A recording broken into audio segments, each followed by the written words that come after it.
शौनक आदि ऋषियों ने जब श्री सूत जी महाराज से निश्चित ही भगवान को प्राप्त कराने वाला साधन पूछा कि बताइए भगवान कैसे मिलेंगे, तब उन्होंने मंगलमयी चरित्र और प्रसंग भगवान के श्रवण कराए। तो भागवत का उद्देश्य क्या है?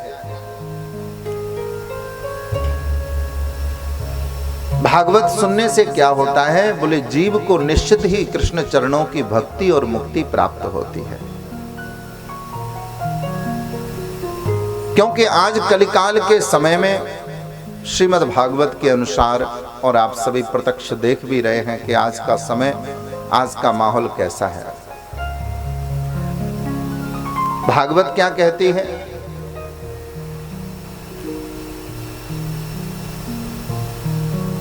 किस कली काल में, इस कली काल के समय में सत्यम नास्ति तपः शौचम दया दानम न वेद्यते।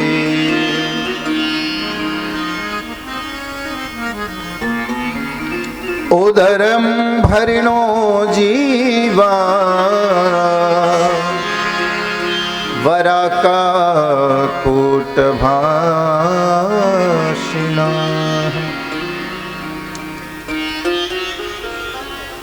तरुणी प्रभुता गेहे श्यालको बुद्धिदायकः।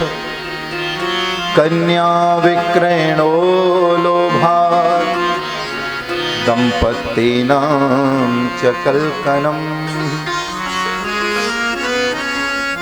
सत्यम नास्ति ही तपः शौचम दया दानम न विद्यते। आज के इस कलिकाल में न सत्य रहा, न शौच माने पवित्रता रही। सत्यम नास्ति तपः शौचम दया दानम न विद्यते। तप नहीं रहा, लोग कष्ट नहीं सहन करना चाहते महाराज।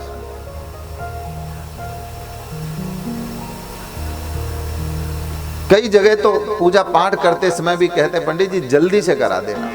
हाँ, थोड़ा समय बैठा नहीं जा सकता ज्यादा, आधा घंटे में आप पूजा करा दीजिए। पूजा का जो क्रम है, जो विधान है, वो जितनी देर का है उतनी देर में ही संपन्न होना चाहिए। लेकिन नहीं, जब शादी में फेरे पड़ते हैं ना पंडित जी जल्दी करा दीजिए। पहले तो सब नाचते कूदते रहेंगे, पूरी रात निकाल देंगे, और जब वो विधि विधान का समय आएगा, जब समय आएगा कि वो 7 जन्मों में बांधने वाले दिव्य मंत्रों का ब्राह्मण उच्चारण करता है, विधि विधान कर्मकांड के समस्त विधियों को संपूर्ण करता है, उस समय कहेंगे जल्दी कर दीजिए, अब समय नहीं है। हाँ, चाहे तो 100-200 और ज्यादा ले लेना। हाँ,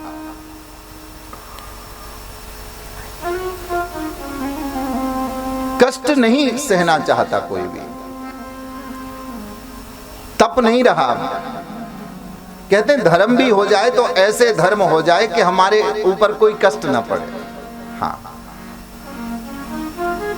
लेकिन याद रखिएगा, कष्ट सह करके किया गया धर्म आपके जीवन में सबसे ज्यादा बहुमूल्य कमाई होती है आपकी। अरे सुख में तो दुनिया कर लेती है? लेकिन दुख के समय में भी, अभाव के समय में भी, जब हमारे पास न हो, ऐसे समय में भी दान करना, ऐसे समय में भी धर्म करना, ऐसे समय में भी सत्कार्य पुण्य कार्य करना, ये बहुत बड़ी बात है।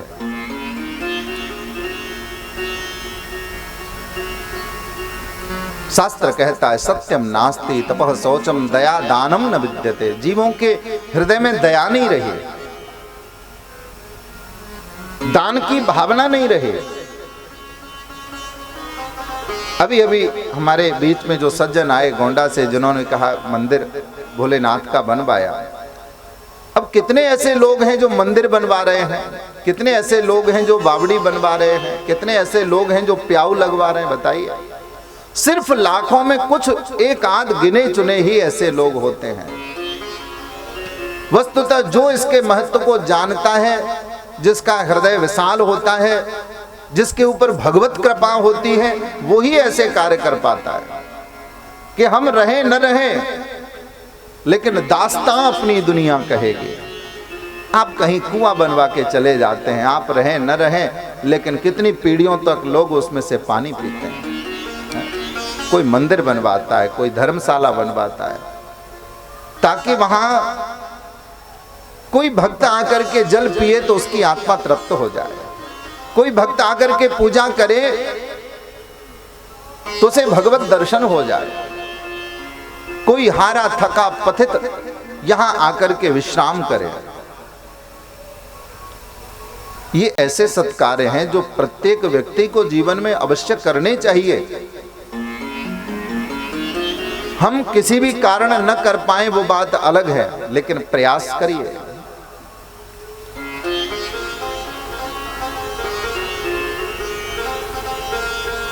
बोले भैया आज के समय में लोग कैसे हैं? बोले उदरम भरणो जीवा वराकः कूट भाषिणा। आज लोग केवल पेट भरने वाले हो गए हैं। हाँ, अपना पेट भरना चाहिए, कैसे भी भरे, झूठ बोल के भरे, बेईमानी करके भरे, छल से भरे, कपट से भरे, चोरी से भरे, उससे मतलब नहीं है, कैसे भी हो।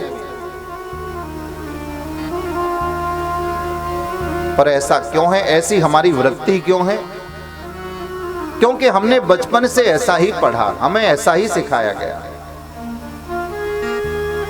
गोस्वामी बाबा तुलसीदास जी महाराज रामचरितमानस में लिखते हैं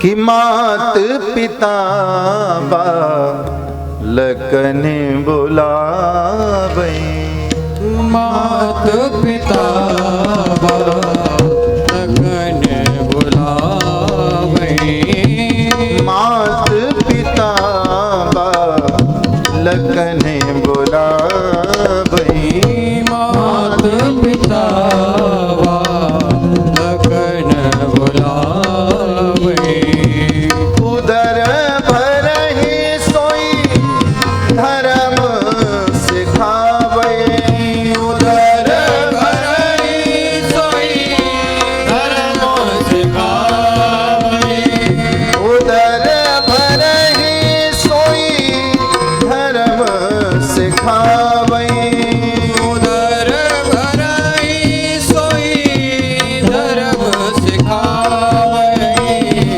मात पिता बालकन बुलावे, मात पिता बालकन बुलावे।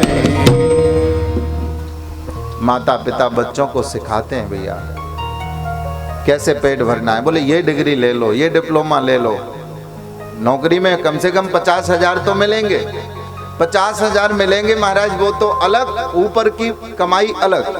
हाँ, लाख रुपए ऊपर से भी कमाई, उसके लिए 10-5 लाख रिश्वत भी देनी पड़े तो दे देंगे। हाँ, बिल्कुल यथार्थ यही स्थिति है। आज हमारी जो शिक्षा है वो सिर्फ पेट भरने की विद्या ही रह गई है। आज वो विद्या गुरुकुल वाली विद्या नहीं है, जहां संस्कार डाले जाते हैं, जहां उसे आध्यात्मिक ज्ञान भी दिया जाता है, जहां उसके मानसिक विकास के साथ साथ में उसके आध्यात्मिक विकास पर भी ध्यान दिया जाता है।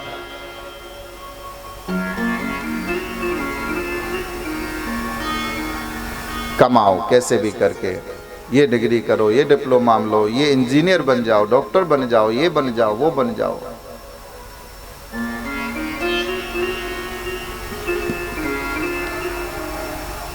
कमाना सब सिखाते हैं, लेकिन खर्च करना कौन सिखाए है?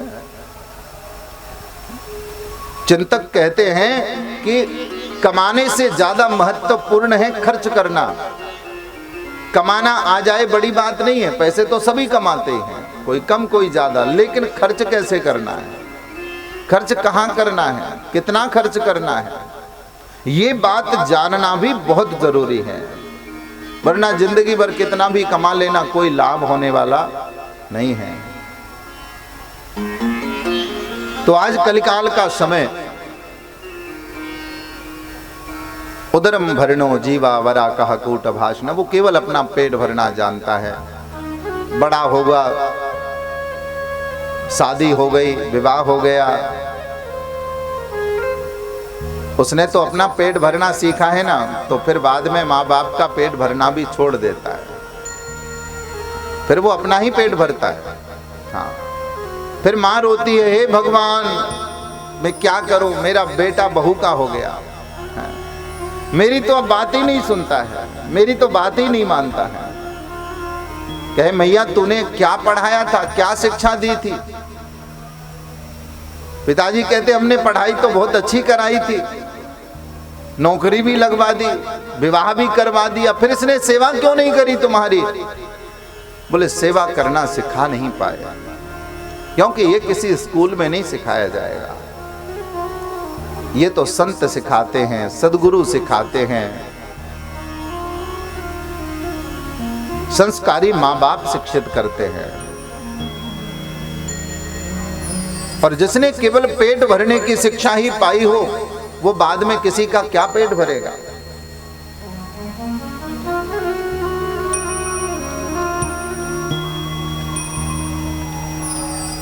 गोस्वामी जी लिखते हैं, ऐसा व्यक्ति जो केवल अपना पेट भरना जानता है, विवाह के बाद में कैसे बदल जाता है।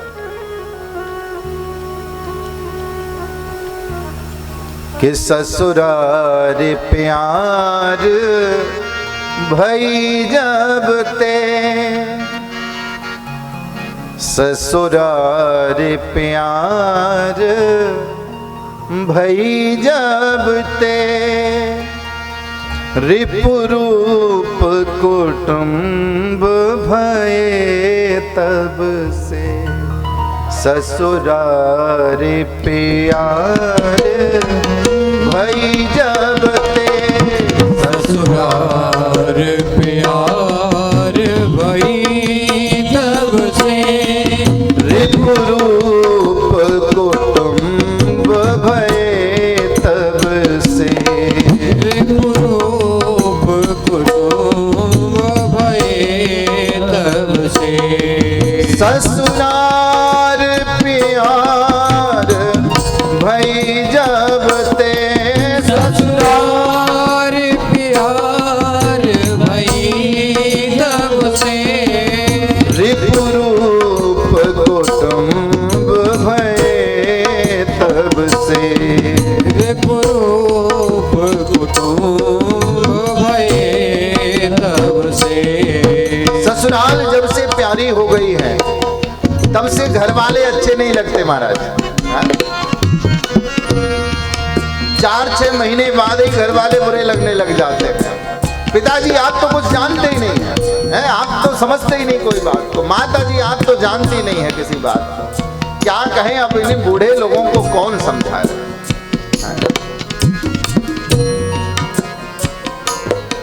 सुत मां नहीं मात पिता तब लो, सुत मां नहीं नात पिता तब लो, सुत मां नहीं मात पिता तब लो, सुत मां नहीं मात पिता तब लो, अबला नहीं देख परे जब लो,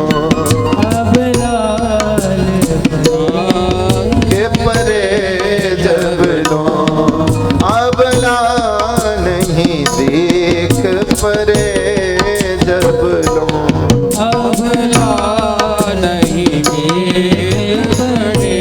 जब लो, सुत मां नहीं मात पिता तब लो, सुत मां नहीं मात पिता तब लो, अबला नहीं देख परे जब लो, अबला नहीं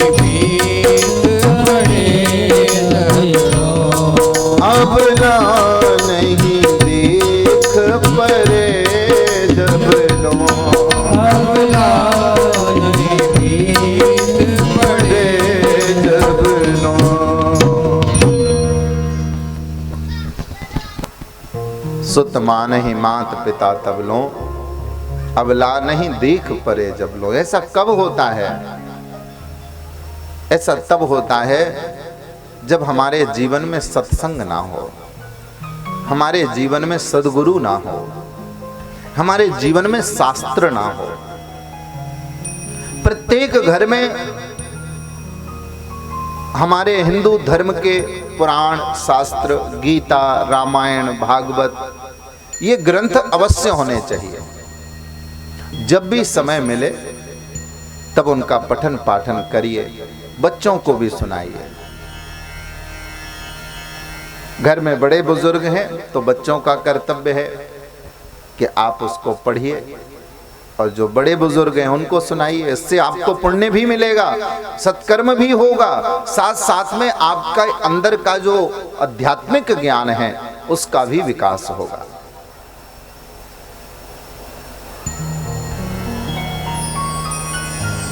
कहते हैं शास्त्र क्या है? शास्त्र है दर्पण, शीशा।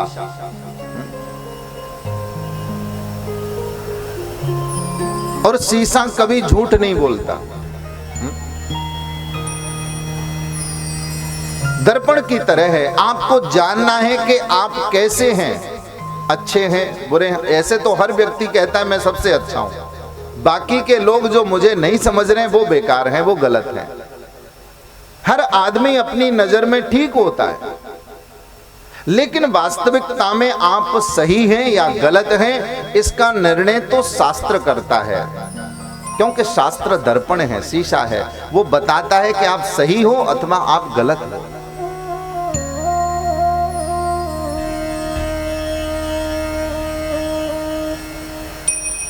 संत नारद जी महाराज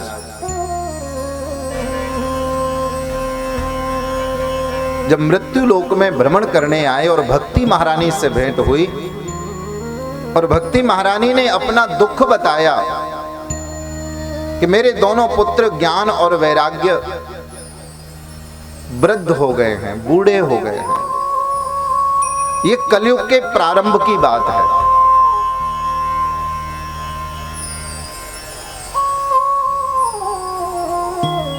नारद बाबा ने ज्ञान और वैराग्य की मूर्छा को दूर करने के लिए बहुत सारे वेद, शास्त्र, पुराणों के मंत्र उच्चारण किए।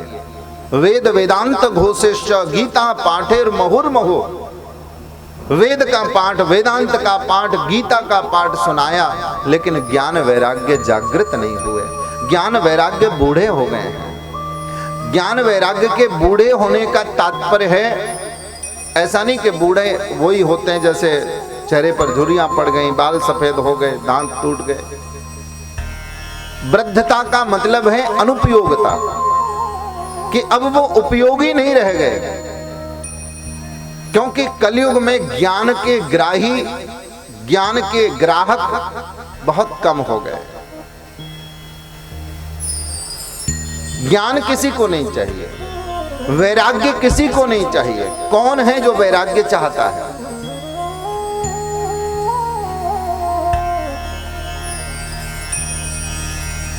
भक्ति भी वृद्ध हो गई है। सिर्फ वृंदावन में जाकर के भक्ति तरुणी हुई, जवान हुई। क्योंकि ये जो वृंदावन है ना जी, वृंदावन क्या है? बोले वृंदावन भक्तों का वन है। वृंदावन का अर्थ क्या है? आपने बहुत बार सुना होगा, बोले वृंदा माने तुलसी। तो तुलसी का जो वन है वो वृंदावन है, लेकिन इसके परे भी कुछ अर्थ हैं। एक साधारण अर्थ तो यही है कि जो तुलसी का वन वो वृंदावन, लेकिन वृंदानाम भक्तानाम वनम इति वृंदावन। वृंद माने भक्त, भक्तानाम वनम, वृंदानाम वनम। भक्तों को कहते हैं भक्त वृंद, कहते हैं ना। तो जो भक्तों का वन है, जहां पर बहुत सारे हरि के भक्त निवास करते हैं, प्रभु के प्यारे निवास करते हैं, ऐसे भक्तों का जो वन है उसका नाम ही वृंदावन है।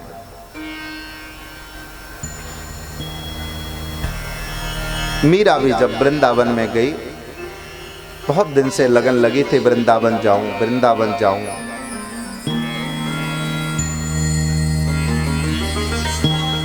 राजकाज छोड़ करके, महलों को छोड़ करके, जोगन का भेष बना करके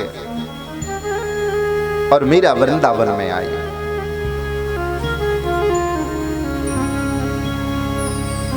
कोई पहचानता नहीं था उस समय मीरा को। मीरा एक साधारण सी युवती के रूप में वृंदावन में जगह जगह मंदिरों के दर्शन कर रही थी। जहां चली जाती है वहां पूरा दिन हो जाता है। एक बार निहारने लग जाती है तो देखती रह जाती है। बहुत सारे आने जाने वाले लोग देखते हैं, पता नहीं ये बाबली सी कौन है? बाल बिखरे हुए हैं, मैले कुचले वस्त्र हैं, गोपाल जी को गोदी में लेकर के ये विचरण कर रही है, पता नहीं कौन है।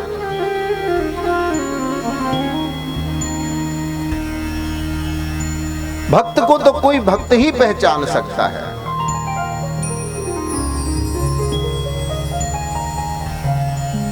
भक्ति की जो राजधानी है वो है वृंदावन, क्योंकि वृंदावन धाम को वास भलो, जहां पास वहे यमुना पटरानी। जो जन नहाए के धान धरे, बैकुंठ मिले तिनको रजधानी।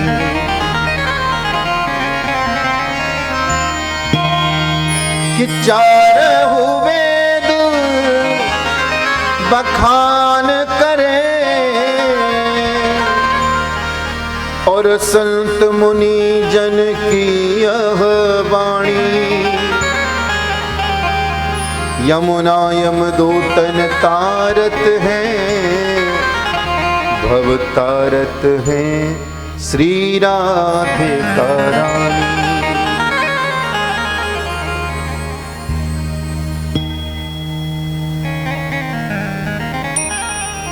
यमुना में जगन्नाथ, रेणुका में रामेश्वर। ये वृंदावन की महिमा है। कहते यमुना में जगन्नाथ भगवान विराजमान है। यमुना की रेणु में, उसकी बालू में रामेश्वर भगवान विराजते हैं। कि गोपिन के द्वार द्वार द्वार बसे हरिद्वार। बद्री केदारनाथ बने दास दासी है। अरे स्वर्ग अपवर्ग सुख लेकर करेंगे क्या? तुम जानते नहीं हो हम वृंदावन वासी हैं। क्या जानते नहीं हो हम वृंदावन वासी हैं। गोपिन के द्वार द्वार द्वार बसे हरिद्वार। जिसके गोपियों के, साधारण सी ग्वालिनों के द्वार द्वार पर गंगा द्वार का पुण्य मिलता है। बद्री केदारनाथ बने दास दासी हैं। अरे स्वर्ग अपवर्ग सुख लेकर करेंगे क्या? जानते नहीं हो हम वृंदावन वासी हैं। ये ब्रजवासियों का भाव है। ब्रजवासी स्वर्ग और अपवर्ग सुख नहीं लेना चाहते। स्वर्ग तो आप जानते हैं, अपवर्ग भी जीते जी मोक्ष की स्थिति का नाम है। अपवर्ग किसे कहते हैं? बोले जहां पर पवर्ग ना हो। पवर्ग का मतलब है पतन फलासा बंध भय, मृत्यु जहां पर नाही। पापा बाभा मां रहित सो अपवर्ग कहाय। पतन फलासा बंध भय, मृत्यु जहां पर नाही। जहां जाने के बाद कभी पतन नहीं होता, जहां जाने के बाद में कोई बंधन नहीं रहता, जहां जाने के बाद में कोई भय नहीं रहता, जहां पर मृत्यु नहीं है, मृत्यु नहीं पहुंच सकती। ऐसा मोक्ष। कहते हैं हम ऐसा मोक्ष लेके करेंगे क्या? ब्रजवासी वृंदावन वासी कभी मोक्ष नहीं चाहते। वो क्या चाहते हैं? अभी अभी हमने श्रवण किया कि जन्म जन्म मोहे दीजियो श्री वृंदावन वास। हे प्रभु, हमें मोक्ष मत देना, हमें तो बार बार जन्म देना, ताकि बार बार जन्म लेकर के हम बारंबार श्री बांके बिहारी लाल के दर्शन कर सके, उनके श्री चरणों की सेवा कर सके, उनसे लाड़ लड़ा सके। हमें मोक्ष नहीं चाहिए। किसी संत ने कहा है, बोले भैया अरे वृंदावन छोड़ वैकुंठ कौन जाता है? वृंदावन को छोड़ करके, ठाकुर के चरणों को छोड़ करके ऐसा भला कौन होगा जो वैकुंठ जाना चाहे? एक बार तो भगवान श्री कृष्ण ने ब्रजवासियों को वैकुंठ पहुंचा दिया। जब ब्रजवासी नहीं माने कि भगवान कृष्ण भगवान है, ब्रजवासियों ने कहा भगवान के पास तो वैकुंठ होता है, तेरे पास है क्या? कन्हैया बोले हाँ मेरे पास है, चलो दिखा देता हूं। आंखें बंद करी तो दूसरे क्षण सब ब्रजवासी वैकुंठ में पहुंच गए। अब वैकुंठ में पहुंच गए, वहां पर तो सब भजन करने लगे हैं, कोई आवाज ही नहीं है वहां पर, सिर्फ ओमकार की आवाज। सब भजन हरि हरि हरि नारायण ओम नमो भगवते वासुदेवाय, सब एक चिंतन भजन कर रहे हैं। किसी से बात करने लगे, अरे भैया यहाँ हमारा कन्हैया कहाँ मिलेगा? तो उसने डांट दिया, बोले देखो यहाँ शोर मत करना, सब भजन कर रहे, शांत रहो बिल्कुल। ब्रजवासियों का मन कर रहा है कि खेले कूदें, लेकिन कुछ नहीं कर पा रहे। घंटों तक विचरण करते करते जब भूख प्यास से भी व्याकुल हो गए और कन्हैया नहीं मिले, कृष्ण नहीं मिले, थक के बैठ गए। तब दूर से बंसी की आवाज सुनाई पड़ी। दौड़ करके गए तो देखा क्षीर सागर में बैठ करके कृष्ण बंसी का निनाद कर रहे हैं। द्वार पर पहुंच गए, द्वारपाल जय बजय खड़े हैं। ब्रजवासी दौड़ करके अंदर जाने लगे तो जय विजय ने रोक दिया। कहां जा रहे हो? अभी हमारे प्रभु विश्राम कर रहे हैं, अभी आप नहीं मिल सकते। जब तक उनकी आज्ञा नहीं होगी, उनकी आंखें नहीं खुलती, उनका विश्राम पूरा नहीं हो जाता, आप नहीं मिल सकते। ब्रजवासी कह रहे अरे भैया पहरेदार, तू जाने ना आए, कन्हैया हमारो जिगरी यार है, हमारो दोस्त है, हमारो मित्र है, एक बार जाके बता तो सही कि श्री रामा आयो है। द्वारपालों ने कहा देखो अभी हम अंदर नहीं जा सकते, हमें अनुमति नहीं है, आप यहीं बैठो। कई घंटों तक बैठने के बाद में भगवान श्री हरि ने उन्हें अंदर बुलाया। ब्रजवासी रोते रोते पहुंचे, कन्हैया के चरणों में गिर के बोले लाला भाड़ में जाए ऐसो बैकुंठ, हमें ना चाहिए, हमें तो भैया तू हमारे वृंदावन में ही पहुंचा दे। कन्हैया बोले क्यों? बैकुंठ तो दुनिया चाहती है, तुम क्यों नहीं चाहते? बोले भैया जहां पर हम अपने कृष्ण को हृदय से नहीं लगा सके, अपनी मर्जी से मिल भी ना सके, ऐसे वृंदावन को लेके हम कहां करेंगे? भैया हमें तो हमारा वृंदावन चाहिए, जहां रात को 12 बजे भी तेरी याद आवे तो को जाके उठा ले में, लाला चल हमारे संग। ये भक्तों का भाव है।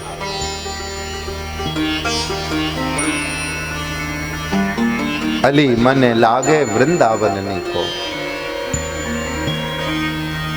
के घर घर तुलसी ठाकुर सेवा और दर्शन गोविंद जी को। अली मन लागे वृंदावन को। अब जिसको वृंदावन नीका लग जाए, नीका माने अच्छा लग जाए, तो उसका मन फिर घर में नहीं लगता, वो मीरा की तरह सबको छोड़ के वृंदावन पहुंच जाता है।